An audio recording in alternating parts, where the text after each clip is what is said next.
This video is sponsored by SBO Digital Marketing. இது வந்து genuine and ட்ரஸ்டடான platform. வீட்டில் இருந்தே நமக்கு கிடைக்கிற ஃப்ரீ டைமில் இதில் ஒர்க் பண்ணி ஏர்ன் பண்ணலாம். இதை பற்றி ஃபுல் டீட்டெயில்ஸ் உங்களுக்கு தெரியணும்னா ஸ்க்ரீனில் கொடுக்குற நம்பரை காண்டாக்ட் பண்ணுங்கள்.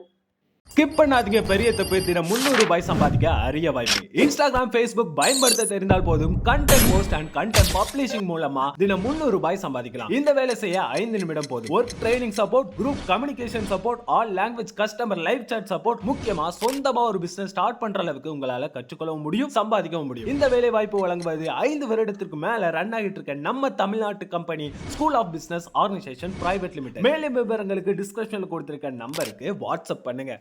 அஸ்ஸலாமு அலைக்கும், வெல்கம் டு சமையலும் சத்தியமே.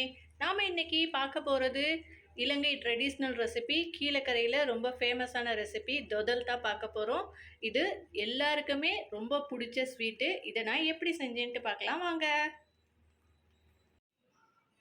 சிகப்பு பச்சரிசி எடுத்து 150 கிராம் 2 மணி நேரம் நல்லா ஊற வச்சுருக்கேன். ஊற வச்சு நல்லா தண்ணி வடிய வச்சுருக்கேன். தண்ணி வடிஞ்ச பிறகு இது மிக்ஸி ஜாரில் போட்டு அரைச்சி மாவாக எடுத்துக்கலாம். இது ஜவ்வரிசி எடுத்திருக்கேன். ஜவ்வரிசி வந்து 15 கிராம் எடுத்திருக்கேன். 1.5 டேபிள் ஸ்பூன் அளவு. இதையும் ஒரு 2 மணி நேரம் ஊற வச்சுருக்கேன். இது தேங்காய், நல்ல முத்தின தேங்காவாக 2 நல்ல பெரிய தேங்காய் எடுத்து திருவி வச்சுருக்கேன்.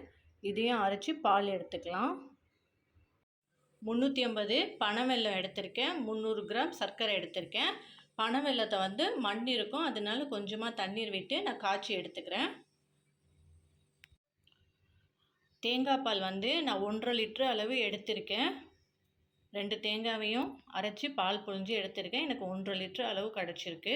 நான் எந்த பாத்திரத்தில் கிண்ட போகிறேனோ அதுலேயே அந்த கடாயிலேயே நான் ஊற்றிருக்கேன். மாவையும் நல்லா நைஸாக அரைச்சி எடுத்திருக்கேன். மாவை நம்ம இந்த பாலில் கொட்டி கட்டி இல்லாமல் கலந்து விட்டுக்கலாம்.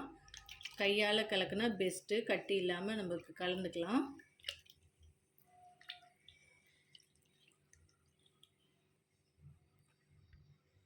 சர்க்கரை 300 கிராம் எடுத்திருக்கேன். அதையும் இதில் கலந்துக்கலாம்.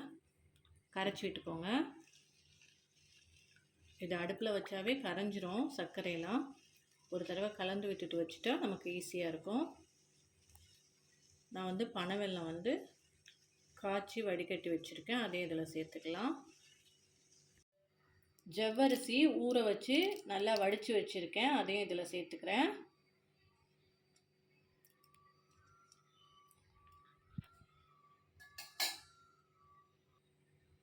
பனை வெல்லத்தையும் இதில் சேர்த்து நல்லா கலந்து விட்டுக்கோங்க.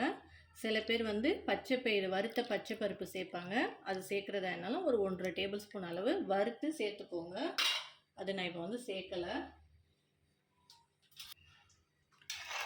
நல்லா ஒரு தடவை இதை கலந்து விட்டுட்டு நம்ம வந்து அடுப்பில் வச்சுக்கலாம். பாருங்கள், நம்ம பனை வெல்லம் ஊற்றினத்தோட கலரே மாறிடுச்சு. நம்ம இதை அடுப்பில் வச்சுக்கலாம். அடுப்பில் வச்சுட்டேன். அடுப்பை வந்து இப்போ வந்து மீடியம் ஃப்ளேம்லேயே வச்சுக்கோங்க. இது வந்து கைவிடாமல் கிண்டணும். நம்ம நல்லா சேர்ந்து கொதி வரும்போது நம்ம வந்து அடுப்பை மெதுவாக வச்சுக்கலாம். இப்போ வந்து மீடியம் ஃப்ளேமில் வச்சுருக்கேன். 2 பிஞ்ச் அளவு உப்பு சேர்த்துக்கோங்க. உப்பு போட நான் மறந்துட்டேன். உப்பு சேர்த்து நல்லா கலந்து விட்டுக்கோங்க. நம்ம எப்போவுமே இனிப்புக்கு வந்து உப்பு சேர்த்துக்கிறது வழக்கம்தான். நம்ம உப்பு சேர்த்துக்கிட்டோம். நான் வச்சு 1/2 மணி நேரம் ஆச்சு. 1/2 மணி நேரமாக நான் கிண்டிக்கிட்டு இருக்கேன். ஓரளவு திக்காயிடுச்சு. பார்க்கும்போது உங்களுக்கே தெரியும். நான் கிண்ட ஆரம்பித்து 1 மணி நேரம் ஆச்சு. பாருங்கள், இன்னும் திக்காயிடுச்சு. ஆனால் நமக்கு வந்து இன்னும் சேர்ந்து வரல. இன்னும் நம்ம கிண்டணும். சட்டி மட்டும் அடி கனமான சட்டியாக வச்சுக்கோங்க. இரும்பு சட்டியாக இருந்தால் ரொம்பவும் நல்லது. நான் வந்து ஜெர்மன் சட்டி தான் வச்சுருக்கேன். நீங்கள் நான்ஸ்டிக்கில் வந்து யூஸ் பண்ணாதீங்க. நான்ஸ்டிக் வந்து நமக்கு கிண்டுறதுக்கு வந்து ஒட்டாமல் ஈஸியாக வரும். ஆனால் உடம்புக்கு வந்து அந்தளவுக்கு நல்லது கிடையாது. ஏன்னா நம்ம ரொம்ப நேரமாக கிண்டுறதுனால அந்த கீழே உள்ள கோட்டிங் வந்து வர்றதுக்கு நமக்கு சான்ஸ் அதிகமாக இருக்குது. அதனால் நான்ஸ்டிக் வந்து யூஸ் பண்ணுறதை தவிர்த்துக்கோங்க. கிண்ட ஆரம்பித்து 1.5 மணி நேரம் ஆச்சு. நல்லா திக்காயிடுச்சு. இப்போது 1 டீஸ்பூன் அளவு ஏலக்காய் பவுடர் சேர்த்துக்கிறேன். போட்டுட்டு இப்போ மறுபடியும் நல்லா கிண்டிக்கலாம். இனிமேல் தான் வந்து எண்ணெய் விட ஆரம்பிக்கும்.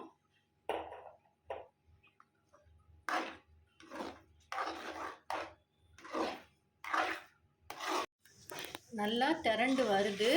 ஓரத்துலலாம் எண்ணெய் விட ஆரம்பிச்சிருச்சு. இந்த ஸ்டேஜில் நான் வறுத்து வச்ச முந்திரியை சேர்த்துக்கிறேன். கொஞ்சம் மேலே கார்னிஷிங்க்கு வச்சுருக்கேன், கொஞ்சம் சேர்த்துக்கிறேன். வெறும் வாணலியில் போட்டு முந்திரியை வறுத்து வச்சுக்கோங்க. இதையும் போட்டு நல்லா இப்போது கிண்டிக்கலாம்.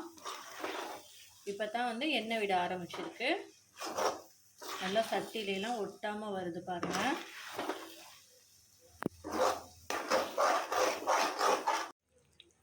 ஓரத்துலலாம் நல்லா எண்ணெய் விட ஆரம்பிச்சிருச்சு.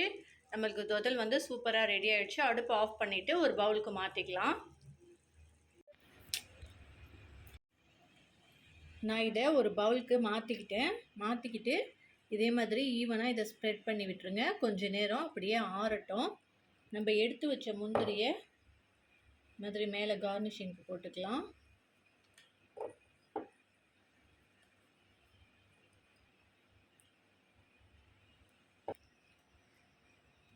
போட்டுட்டு அதையும் இதே மாதிரி லைட்டாக ஸ்ப்ரெட் பண்ணி விட்டுருங்க.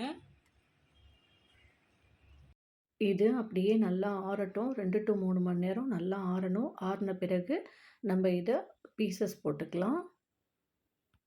இதை வந்து நம்ம பீஸ் போட்டுக்கலாம். மாஷா அல்லாஹ் சூப்பராக வந்திருக்கு. அல்ஹம்துலில்லாஹ்.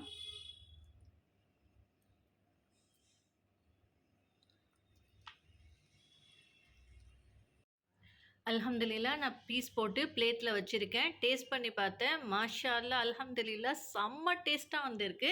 நான் ஃபஸ்ட் டைம் தான் இது ட்ரை பண்ணுறேன். நான் இந்த அளவுக்கு எனக்கு அல்ஹம்துலில்லாஹ் பர்ஃபெக்டாக வரும்னு நான் நினச்சி கூட பார்க்கல.